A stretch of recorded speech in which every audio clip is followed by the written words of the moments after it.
Eto na nga, pang. So, day 25, project endorsement, mag-exercise tayo hanggang sa may kumuha sa ating endorser. So, ngayon, day 25 na tayo. Kakagising ko lang ulit. Sobrang antok na antok ako. Pagod din ako. Pagod talaga ako sa trabaho. Ang hirap din pala ng ganito. Everyday na exercise ka ng exercise. Do dapat, sabi nila, may pahinga ka rin kahit isang araw. Pero sa akin, dire-diretso lang ako kasi nga, nakakapag-ano naman tayo nakakapagpahinga naman tayo ng after natin magbuhat. Tapos, yun, ang problema ko lang itong mga nakaraang araw, halos 5 days, 6 days na rin ata, ilang araw na tayong hindi nakakatakbo. Kahit treadmill, hindi ko na nagagawa kasi nga nakakatulog ako pagka-uwi ko, tapos gumigising lang ako, bangon lang ako para magbuhat. Tapos, yun, wala rin naman talagang may pakialam nito, wala rin namang nanonood. Ewan ko kung pinanonood man.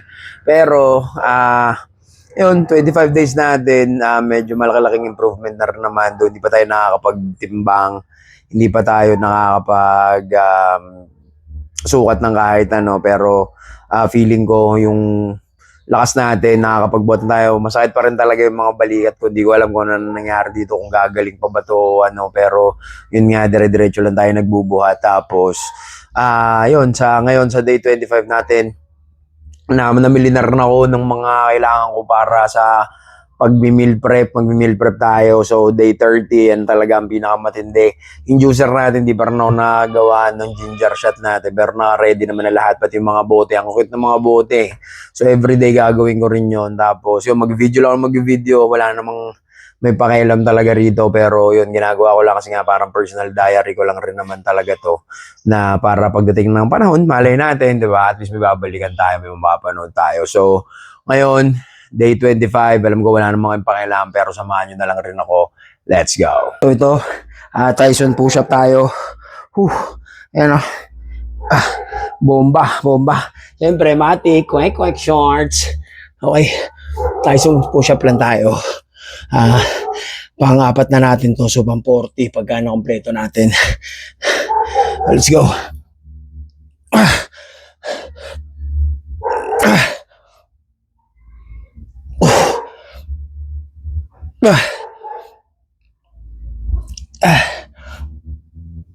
Seven, 8, 9. Bigay na yung mga braso ko. Diba? Push! 10. Grabe rin talaga doon tayo yung push-up na to. Kahit ganito lang. So, sana balang araw kaya rin natin yung mga normal push-up. Pero sa ngayon ito, nadadala pa rin naman ito yung bigat ko. Kaya kahit pa paano, malaking tulong to. Nakapag-dumbbell na rin ako. Ito na yung ginagamit ko ngayon. Ito, 2 kg, so 8 kilograms na to compared dito. Ito, 3 kg lang tong buon to. So, yan. Pag pinagsama ko tong dalawang to sa isang kamay, sobra pa kasi 6 lang to. Siyempre, marunong naman siguro kayo magbilang. Pero yun, day 25 tayo. Bomba lang tayo ng bomba. Let's go! Outfit check. Ayan muna yung outfit check natin. Siyempre, hindi mawawala yung quick shorts natin. Tingnan mo naman, yung balikat natin. Pag naka-t-shirt na ganito, lakas mga pameke, Kala mo walang tiyan, pero malaki pa yung tiyan natin. Yan, Diba?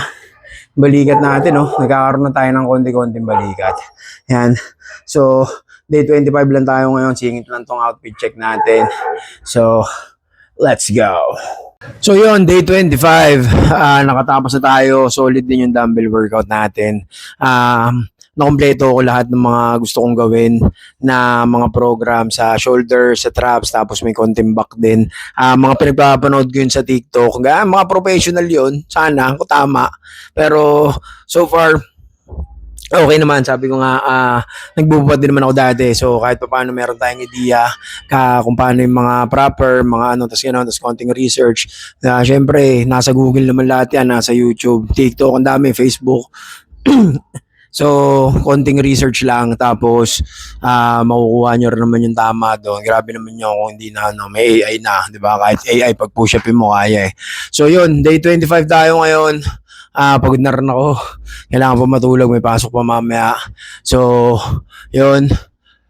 Alam ko wala namang kayong pakialam pero samahan nyo na lang rin ako. Kita-kits tayo bukas, day 26. Let's go.